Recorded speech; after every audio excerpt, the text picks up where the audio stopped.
Well, we've got ourselves an empty lift, so that means we're going to be doing a little experimenting today. So, last video I did on the 08 Silverado I bought with the cam 6.2 in it that needed a rear end, has a giant exhaust leak, yada, yada, yada, whatever. It needs a lot of stuff, kind of, but not really. It's also for sale if you guys wanted to buy it. Did a little burnout with it, you know, just to make sure it's a good truck. A couple of you guys commented that you thought the truck was down a cylinder, just because kind of how it reacted once I got on the throttle, spit and sputtered a little bit. We're going to be doing a little bit of a test today. See, actually, is it down a cylinder or is it just a product of some of the cobblage that's going on with this thing? I'm going to head out to the truck right now. I've got my, where'd it go here? Probably going to drop this. My Tech 2. This is a factory GM scan tool for older vehicles for like 96 to roughly 2013. After that, they kind of moved to, they call it MDI and GDS2. And it's like a laptop-based deal, but it doesn't matter for this video. So I'm going to hook that up. We're going to monitor some data from the ECU. And we're going to kind of determine, do we have something wrong with the engine? Or is it just kind of not running the best because, well, it's got a giant exhaust leak. So I'm going to head to the truck right now and fire it up. All right, there's that unit right there. So I started this thing up yesterday. It had been sitting for probably close to a week and fired right up. I was pretty surprised. I thought for sure the battery was going to be a little bit more weak than it was, but it wasn't, so that's cool. But first time starting this thing up today. We're going to get this scan tool plugged in and look at a couple things before we start this truck up. And I'm showing you guys this stuff today so you can use this on any vehicle that you might be working on, not just cammed Silverados with exhaust leaks. So this will apply to literally any car out there that uses O2 sensors for closed loop fueling. So I got my scan tool plugged in. We're going to navigate through some stuff, take a look at some codes, take a look at some data, and then we'll get this thing pulled inside. And also, you can use pretty much any scan tool out there. You don't need this GM Tech 2 to be able to do this. I mean, any scan tool you get offline from the auto parts store that will be able to read this information that we're going to be looking at today. So we're going to go into the codes, see what we can see there. Let's check engine light set a little while after driving it. Few DTCs. So this says O2 sensor circuit low voltage 1, or excuse me, low voltage bank 1 sensor 1. So on this, we just have the one code. So on this truck, General Motors, on an engine that is, longitudinally facing, so typically your rear-wheel drive, four-wheel drive stuff, engine facing like this, not transverse.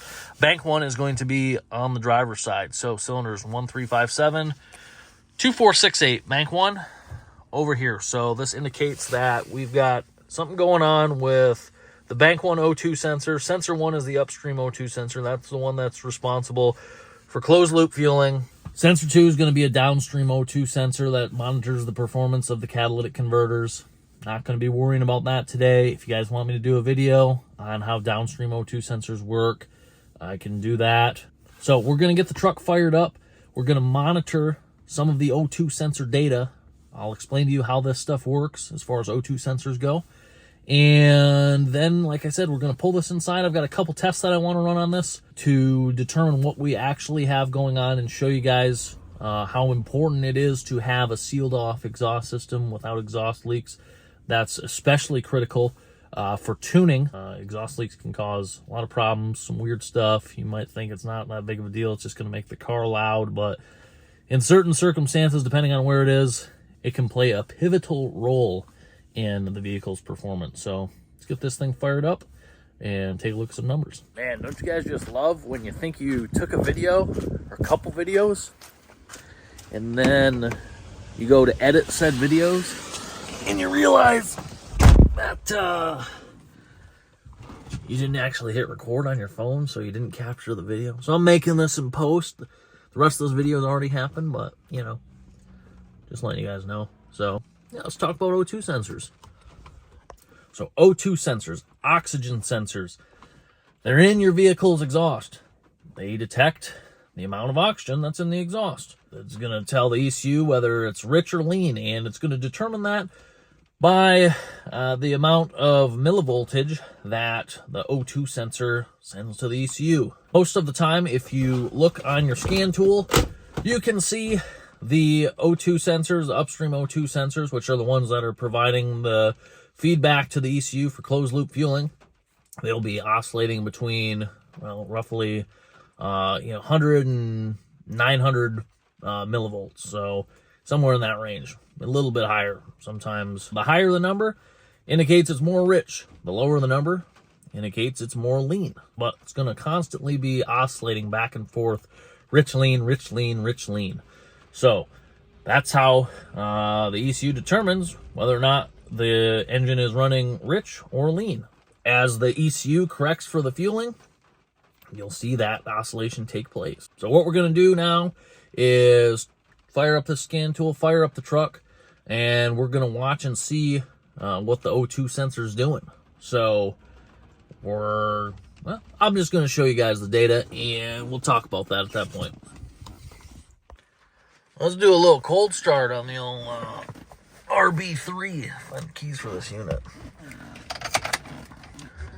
Oh, Christmas music still playing. Yeah. Beautiful.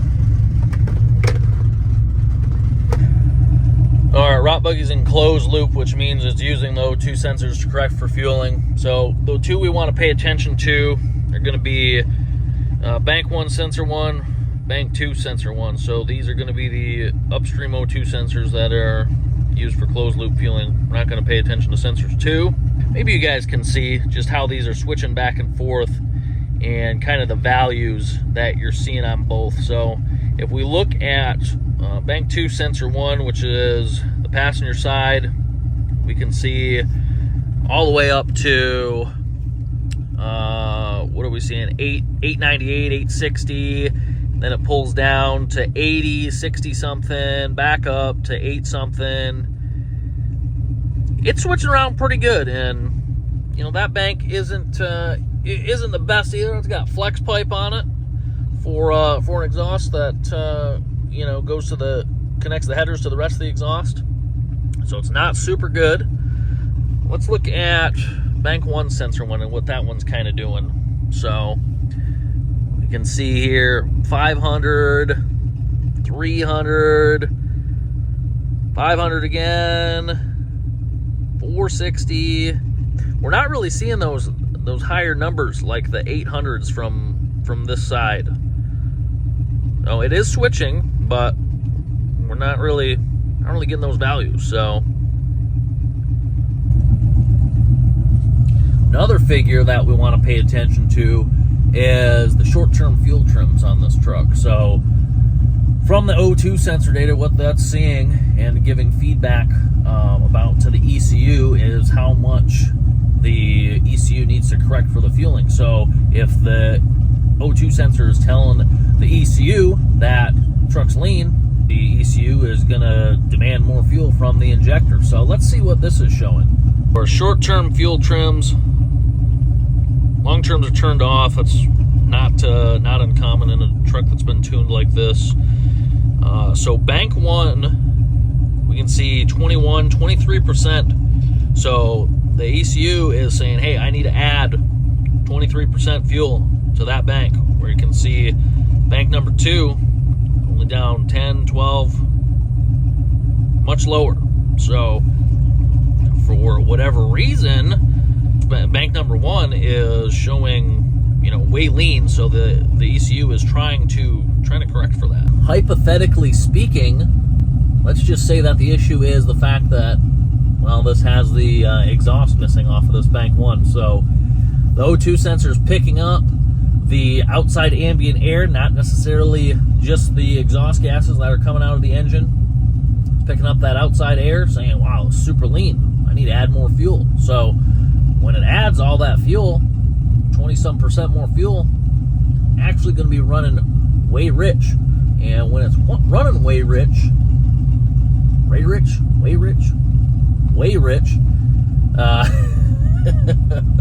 it's not going to be the smoothest engine. So the actual AFR, who knows what it is, but the ECU saying, hey, add 25% more fuel, this thing's definitely running rich. So, and you stand outside the truck, you can actually smell it. So a couple tests we're going to run. We're going to pull this thing inside. I'm going to do an A-B swap on the O2 sensors and see what changes. If the problem carries over to the other side, and this sensor is stuck low on bank 2 at that point, then we'll know we got a sensor problem. And we'll see how the other bank sensor responds on bank 1. If it stays the same there, I'm going to rig up an extension pipe off of the exhaust to try and get that 18 inches we need past the O2 sensor and see what this looks like then. So I think that's going to be the problem, and I don't know though. So that's what we're going to test today. So I'm going to get the truck pulled inside, get it on the lift,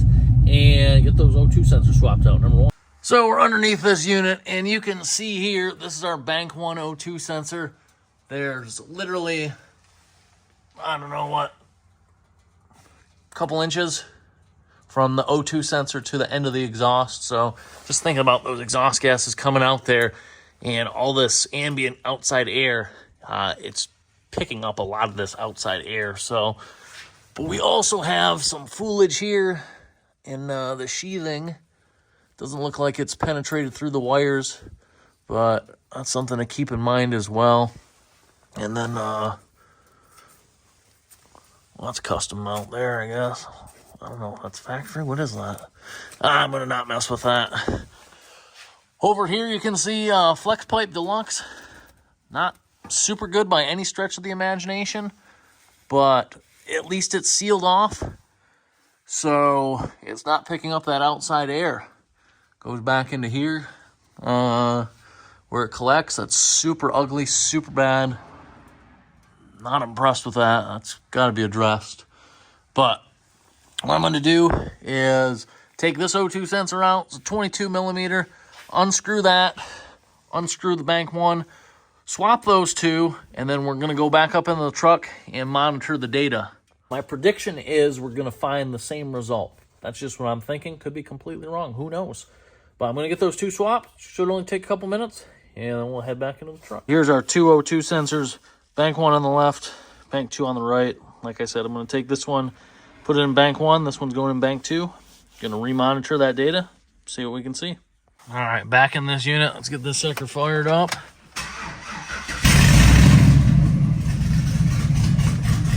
You're looking at some data. All right, so we can see here, let's look at bank 2, sensor 1 now. This sensor that wasn't really going much over, I don't know, 200 millivolts is now going all the way up to 837, down, back up. And pay attention, our short-term fuel trims for bank 1 still 15%, 13%. It's still trying to add that fuel because it's detecting that lean condition. What I'm going to try and do now is scrounge up some exhaust pipe and some stuff to fasten the exhaust pipe to the exhaust on the truck and see if that makes much of a difference. I think it's gonna, but only one way to find out. So I'm gonna hop out, try and go on a little scavenger hunt. Guys, in the spirit of rot buggies, there's only one way I could make this. You just gotta take a look at it. I mean, don't judge me. It's gonna prove the point. I'm not gonna drive it like this on the road, okay? I had to improvise a little bit. Take a look at this dumped exhaust. So, I got this piece of 2.5-inch exhaust pipe, ratchet strapped it to the drive shaft, and then up here, I've got to make sure we had a complete seal, just duct taped it off. So what we're going to do now is lower this down a little bit, not to the point where this will hit the ground because that'd be bad. I'm going to lower it down. We're going to watch the O2 data, and then we're going to pay attention to the fuel trims and see if the fuel trims start to correct and come down so it's adding less of that fuel and actually, reading correctly. So I love it. All right, let's go inside and take a look. All right, had the truck run for a few seconds and check out those fuel trims already. So 7 to 9, you guys saw before. I mean, it was 15 plus up to 20. So huge difference. O2 switching normally.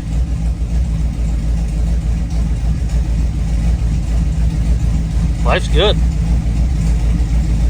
All right, I'm underneath the truck with it running, and I want to show you guys this. This is extremely important to show you how even if you do have exhaust hooked up, there still can be leaks, and it can still cause you problems. Take a look. So guys, our pipe is still hooked up underneath there, but look at this. Short-term fuel trim. 23, 25%. Trying to add 25% more fuel. Why is that? We got the exhaust pipe on there, right? We got the lead. We'll take a look at our duct tape. No surprise, our duct tape's kind of started to melt, and you can feel the exhaust leak up here.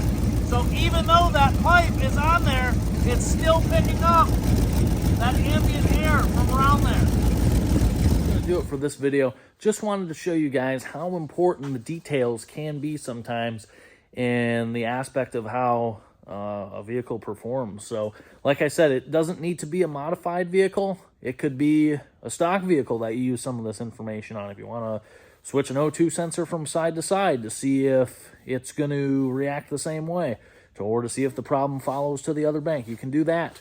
But just always pay attention to small details. The small details, especially in a performance application, are what's going to give you the edge over the competition and is what's going to make the vehicle more enjoyable to drive every time you're in that seat. So appreciate your guys' support in this matter. If you want to see some more diagnostic stuff, I got plenty of stuff around here I can show you guys. So if you have any suggestions on things that you guys would want to see diagnosed or explain how something functions, let me know. I think I can do halfway decent job at explaining things in terms that most people can understand. So if there's anything you guys want to see, let me know. Other than that, though, have yourself a great day, and I'll see you in a couple days.